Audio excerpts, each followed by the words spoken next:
ತಂದೆ ಪರವಾಗಿ ಈ ರೀತಿ ಪದೇ ಪದೇ ಪದೇ ಪದೇ ಈ ರೀತಿ ಎಲ್ಲ ಮಾತಾಡುವಂಥದ್ದು ಹೈಕಮಾಂಡ್ಗೆ ಒಂಥರ ಅಸಹ್ಯವಾಗಿ ನಡ್ಕೊಳ್ಳುವಂಥದ್ದು ನಮ್ಗೆ ಯಾರಿಗೂ ಇಷ್ಟ ಇಲ್ಲ.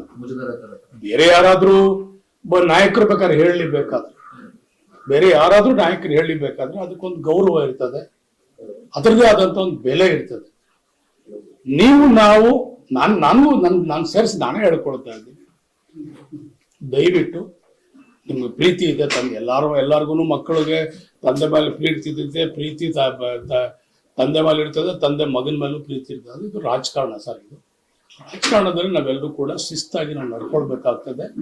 ನಾನು ಮತ್ತೊಮ್ಮೆ ಇನ್ನೂ ಒಂದ್ಸಲ ಮಾಧ್ಯಮದ ಮುಖಾಂತರ ನಾನು ಮನವಿ ಮಾಡ್ಕೊಳ್ತೀನಿ, ಇಂಥ ಹೇಳಿಕೆ ಕೊಟ್ಟು ಸುಮ್ಮನೆ ಬೇರೆಯವ್ರಿಗೆಲ್ಲರಿಗೂ ಪ್ರವೋಕ್ ಮಾಡುವಂಥದ್ದು ಮತ್ತೆ ನಾವು ಮಾತಾಡೋಕೆ ನಮ್ಗೊಂದು ಅವಕಾಶ ಮಾಡಿಕೊಡುವಂಥದ್ದು ನಾನು ತಪ್ಪು ಅಂತ ನಾನು ಭಾವಿಸ್ಕೊಡ್ತೀನಿ ಸರ್. ಮತ್ತೊಮ್ಮೆ ಅವ್ರಿಗೆ ಮನವಿ ಮಾಡ್ಕೊಳ್ತೀನಿ, ನಾವು ಹೈಕಮಾಂಡ್ ಬಿಟ್ಟಿದ್ದೀವಿ, ನಾವೆಲ್ಲ ರೀತಿಯಲ್ಲೂ ಹೈಕಮಾಂಡ್ಗೆ ನಾವು ಮನವಿಯನ್ನ ಮಾಡ್ತಾ ಇದ್ದೀವಿ. ನಾನು ಸುಮಾರು 80ರಿಂದ 90 ಜನ ಶಾಸಕರು ಈಗಾಗಲೇ ನಾವೆಲ್ಲರೂ ಕೂಡ ಒಂದು ಅವಕಾಶ ಶಿವಕುಮಾರ್ ಸಾಹೇಬರಿಗೆ ಒಂದು ಅವಕಾಶ ಕೊಡಬೇಕು.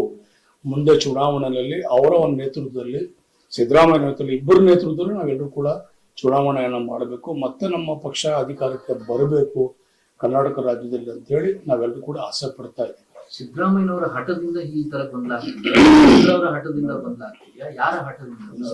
ನಾನೊಬ್ಬ ಸಣ್ಣ ಶಾಸಕ ಸರ್. ನಾನೊಬ್ಬ ಸಣ್ಣ ಶಾಸಕ. ನಾನು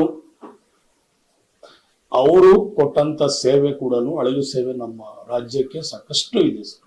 ದೇವರಾಜ ಸರ್ ನಂತರ ಸಿದ್ದರಾಮಯ್ಯವರು ಕೂಡ ಬಡವರ ಬಗ್ಗೆ, ದೀನದಲಿತರ ಬಗ್ಗೆ, ಅಲ್ಪಸಂಖ್ಯಾತರ ಬಗ್ಗೆ, ಸಾಕಷ್ಟು ಹಿಂದುಳಿದ ವರ್ಗದ ಜನರು ವಿಶೇಷವಾಗಿ ಕಾಳಜಿ ವಹಿಸುವಂತ ಏಕೈಕ ನಾಯಕ ಸಿದ್ದರಾಮಯ್ಯ ಸರ್. ಅದ್ರಲ್ಲಿ ಎರಡು ಮಾತಿಲ್ಲ ಸರ್. ನಮ್ಮ ರಾಜ್ಯಕ್ಕೆ ಇಬ್ಬರು ಕೂಡ ನಮ್ಗೆ ಸಮಾನವಾಗಿದ್ದಾರೆ.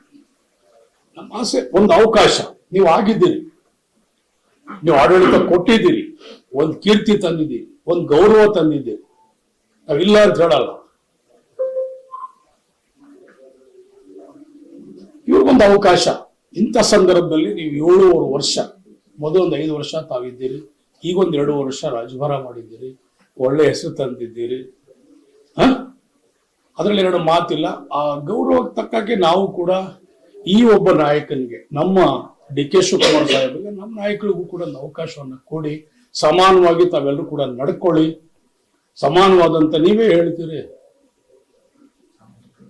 ಸಾಮಾಜಿಕ ನ್ಯಾಯ ಅಂತ ಹೇಳಿ ತಾವೇ ಎಲ್ರಿಗೂ ಹೇಳ್ತೀರಿ. ಅದನ್ನು ತಾವೇ ಮಾಡ್ಬೇಕಂತ ಹೇಳಿ ಅದರಲ್ಲೂ ಕೂಡ ನಾನೊಬ್ಬ ಸಣ್ಣ ಶಾಸಕನಾಗಿ ನಾನು ಮನವಿ ಮಾಡ್ಕೊಳ್ತೀನಿ. ಅನೇಕ ಜನರ ಅಭಿಲಾಷನೂ ಅದೇ. ನಮ್ಮ ಶಾಸಕರು ಕೂಡ ಸಾಕಷ್ಟು ರೀತಿಯಲ್ಲಿ ಅವರು ಕೂಡ ಇದನ್ನ ಅಂತರಾಳದಲ್ಲಿ ಅವರೆಲ್ಲರೂ ಕೂಡ ಹೇಳ್ಕೊಳ್ತಾ ಇದ್ದಾರೆ. ಇದಕ್ಕೆ ಗೊಂದಲ ಮಾಡೋದು ಬೇಡ ಅಂತ ನಾನು ಅನ್ಕೊಂಡೆ. 79 ಜನ ಶಾಸಕರು ಅಂದ್ರಿ, ಏನ್ ಸರ್ ಅದು? 79 ಜನ ಶಾಸಕರುಗಳು ಅಂತ ಉಲ್ಲೇಖ ಮಾಡಿದ್ರಿ. ಈಗ ಕಾಂಗ್ರೆಸ್ ಪಕ್ಷ 140 ಜನ ಶಾಸಕರು ಇದ್ದಾರಲ್ಲ ಸರ್. 140 ಜನ ಇದ್ದಾರಲ್ಲ ಸರ್. ಅಲ್ಲ, ಹಿಂದೆ ಒಂದು ಮಾತು ಹೇಳಿದ್ರಿ, ನಾವೆಲ್ಲ ಸೇರಿ ಡಿ ಕೆ ಶಿವಕುಮಾರ್ನ ಸಿಎಂ ಮಾಡ್ತೀವಿ. ಸಾಕಷ್ಟು ಹೇಳ್ತಾ ಇದ್ದೀನಲ್ಲ ಸರ್. ಯಾವ ತರ ಸರ್? ಯಾವ ತರ ಅಂತ ಹೇಳಿದ್ರೆ, ನಾವೆಲ್ಲ ಸೇರಿ ಡಿ ಕೆ ಶಿವಕುಮಾರ್ ಅವರ ಬೆಂಬಲಕ್ಕೆ ಅಷ್ಟು ನಂಬರ್ ಆಫ್ ಶಾಸಕರು ನಿಲ್ತಾರ? 100 ಜನ ನಿಲ್ತಾರ, 140 ಜನ ನಿಲ್ತಾರ ಸರ್. ನೋಡಿ, ಅವರೆಲ್ಲರೂ ಕೂಡ ಯಾಕೆ ಅಂತ ಹೇಳಿದ್ರೆ ಒಂದು ಸಿದ್ಧಾಂತದ ಮೇಲೆ ಅವರೆಲ್ಲರೂ ಕೂಡ ನಿಂತಿದ್ದಾರೆ.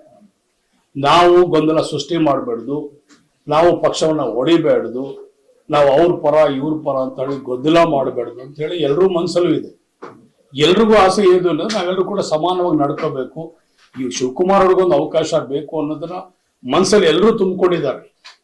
ಎಲ್ರಿಗೂ ಆಸೆ, ಎಲ್ರಿಗೂ ಅದೇ ಆಸೆ ಇದೆ. ಆದ್ರೆ ಗೊಂದಲ ಮಾಡಿ ಈ ಹೇಳಿಕೆಗಳಿಂದ ಗೊಂದಲಗಳನ್ನ ಮಾಡ್ಕೋಬೇಡ್ದು, ಸೃಷ್ಟಿ ಮಾಡಬಾರ್ದು ಅಂತ ಹೇಳಿ ಅವರೆಲ್ಲರೂ ಕೂಡ ಕೆಲವರು ಮೌನವಾಗಿದ್ದಾರೆ, ಕೆಲವರು ಒಳಗೆ ಮಾತಾಡ್ತಾರೆ. ನಾನು ಕ್ಲಿಯರ್ ಕಟ್ ಆಗಿ ಹೇಳ್ತಾ ಇದ್ದೀನಿ, ನಾನು ಮುಕ್ತವಾಗಿ ಹೇಳ್ತಾ ಇದ್ದೀನಿ. ನಾನು ನಮ್ಮ ನಾಯಕರಿಗೆ ಡಿ ಕೆ ಶಿವಕುಮಾರ್ ಅವ್ರಿಗೆ ಒಂದು ಅವಕಾಶ ಬೇಕು. ಇದೇ ಅವಧಿಯಲ್ಲಿ ಅವ್ರಿಗೆ ಮುಖ್ಯಮಂತ್ರಿಯಾಗಿ ನಾವೆಲ್ಲರೂ ಕೂಡ ನೋಡ್ಬೇಕಂತೇಳಿ ನಾನಂತೂ ಸ್ಪಷ್ಟವಾಗಿ, ದೃಢವಾಗಿ ನಾನು ಮನಸ್ಸು ಬಿಚ್ಚಿ ನಾನು ಹೇಳಕ್ಕೆ ನಾನು ಅವತ್ತಿಂದ ಹೇಳ್ತಾ ಇದ್ದೀನಿ, ಇವತ್ತು ಹೇಳ್ತಾ ಇದ್ದೀನಿ. 2-3 ಬಾರಿ ಅವರಿಂದನೇ ಗೊಂದಲ ಸೃಷ್ಟಿ ಆಯ್ತು ಸರ್, ಬಹುತೇಕ 5 ವರ್ಷ ಸಿಎಂ ಅನ್ನೋದು. ಸೊ ಇಕ್ಬಾಲ್ ಹುಸೇನ್ ಅವರು 1 ಬಾರಿ ಮಾತನಾಡಿದ್ದಕ್ಕೆ ನೋಟಿಸ್ ಕೊಟ್ಟಂತಹ ನಾಯಕರುಗಳು 2-3 ಬಾರಿ ದೊಡ್ಡ ಮಟ್ಟಿನ ಗೊಂದಲ ಶುರುವಾದ್ರೂ ಕೂಡ ಯಾಕೆ ಕೊಡ್ತಿಲ್ಲ ಅನ್ನೋದು, ಸಿಎಂ ಪುತ್ರ ಅನ್ನೋ ಕಾರಣಕ್ಕ ಈಗ ಅವತ್ತ ನಾನು ಒಂಥರ ಹೇಳಿದೆ ನಿಮ್ಗೆ ಚಮತ್ಕಾರ ಮತ್ತೊಂದು ಅಂದ್ಬಿಟ್ಟು ಸುಮ್ಮನೆ ಹೌದು. ಮತ್ತೆ ಅದನ್ನೇ ನಾನು ಹೇಳ್ಬೇಕಾಗ್ತದೆ. ನನಗಾದದನ್ನು ಎಲ್ರಿಗೂ ಹೋಗ್ಲಿ. ನಾನು ಒಬ್ಬ ಶಾಸಕನೇ, ಅವರು ಒಬ್ಬ ವಿಧಾನ ಪರಿಷತ್ ಸದಸ್ಯರು, ಅವರೊಬ್ಬರು ಶಾಸಕರೇ, ಅವರು ಕೂಡ ಎಲ್ರಿಗೂ ಒಂದೇ ನ್ಯಾಯ ಆಗ್ಬೇಕು. ಅದನ್ನ ಯಾರು ಅದನ್ನ ಆಡಳಿತ ನಡೆಸ್ತಾ ಇದ್ದಾರೆ, ಯಾರ ಸ್ಥಾನದಲ್ಲಿ ಕೂತಿದ್ದಾರೆ, ಆ ನ್ಯಾಯವನ್ನು ಅವರೆಲ್ಲರೂ ಕೂಡ ಕೊಡಬೇಕಾದ ಧರ್ಮ ಅವ್ರದ್ದು. ಅವ್ರು ಅದನ್ನ ಮಾಡ್ಕೋಬೇಕು. ನನಗೆ ಯಾಕೆ ಕೊಡ್ಲಿಲ್ಲ ಅಂತ ನನಗೆ ಕೇಳಕ್ ಬರಲ್ಲ. ಕೊಟ್ಟರು ಪರವಾಗಿಲ್ಲ, ಕೊಡದಿರೋ ಪರವಾಗಿಲ್ಲ. ಅವ್ರು ಇನ್ನೂ 10 ನೋಟಿಸ್ ಕೊಟ್ಟರು ನಾನು ಅದೇ ಉತ್ತರ ಬರ್ತದೆ ನಮ್ಮ ಹತ್ರ. ನಾನು ಅದೇ ನಿರ್ಧಾರದ ಮೇಲೆ ಅದೇ ಇತರನ್ನು ನಿಂತ್ಕೊಳ್ತೀನಿ. ಸರ್, ಇನ್ನು 10 ದಿನದಲ್ಲಿ ಹೈಕಮಾಂಡ್ ಇಬ್ಬರನ್ನು ಕರೀತಾರೆ ಅಂತಿದ್ರು. ಕರೀತಾರ ಸರ್? ಅದಾದ ಮೇಲೆ ಕರೀಲಿಲ್ಲ ಅಂತ ಹೇಳಿದ್ರೆ ಶಾಸಕರನ್ನ ಕರ್ಕೊಂಡು DCM ದೆಹಲಿಗೆ ಹೋಗ್ತಾರೆ ಅಂತ ಗೊತ್ತಿಲ್ಲ ಮ್ಯಾಮ್. ನನಗೆ ಕಣ್ಣು ಆಪರೇಷನ್ ಆಗಿತ್ತು. ನಾನೊಂದು 15-20 ದಿವಸದಿಂದ ನಾನು ಮನೇಲಿ ರೆಸ್ಟಲ್ಲಿದ್ದೆ. ನಾವು ಒಂದು ಸಾಮೂಹಿಕ ಮೊನ್ನೆ ತಾನೇ ನಾವು ರಾಮೋತ್ಸವ ಮಾಡಿದ್ವಿ, ಬಹಳ ಅದ್ಧೂರಿಯಾಗಿ. ಬರೀ ಧಾರ್ಮಿಕ ಆಚರಣೆ ಅಲ್ಲ, ಮತ್ತು ಕ್ರೀಡಾಕೂಟಕ್ಕೂ ಕೂಡ ನಾವು ಒತ್ತನ್ನು ಕೊಡಬೇಕಂತೇಳಿ ಬಹಳ ಅದ್ಧೂರಿಯಾಗಿ ಕನಕಪುರದಲ್ಲಿ ಕನಕೋತ್ಸವ ಮಾಡಿದ್ವಿ, ರಾಮನಗರದಲ್ಲಿ ರಾಮೋತ್ಸವ ಮಾಡಿದ್ವಿ, ಮಗಡಿನಲ್ಲಿ ಕೆಂಪೇಗೌಡ ಉತ್ಸವ ಮಾಡಿದ್ವಿ, ಚನ್ನಪಟ್ಟಣದಲ್ಲಿ ಗೊಂಬೆ ಉತ್ಸವ ಅಂತ ಮಾಡಿದ್ವಿ, ಕುಣಗಲಲ್ಲಿ ಕುಣಗಲ್ ಉತ್ಸವ ಅಂತ ಮಾಡಿದ್ವಿ. ನಾವೆಲ್ಲರೂ ಕೂಡ ಅದರಲ್ಲಿ ಒಂದು 2-3 ತಿಂಗಳಿಂದ ನಾವೆಲ್ಲರೂ ಕೂಡ ಆಸಕ್ತಿ ವಹಿಸಿ ನಾವು ಜನಗಳ ಜೊತೆಲಿ ನಾವು ಬೆರೆತು ನಾವು ಕೆಲಸ ಮಾಡ್ತಾ ಇದ್ವಿ. ಈಗ ರಾಮನಗರದಲ್ಲಿ ಒಂದು ಜಿಲ್ಲಾ ಮಟ್ಟದ ಸಾಮೂಹಿಕ ಮದುವೆಗಳನ್ನು ಮಾಡ್ತಾ ಇದ್ವಿ.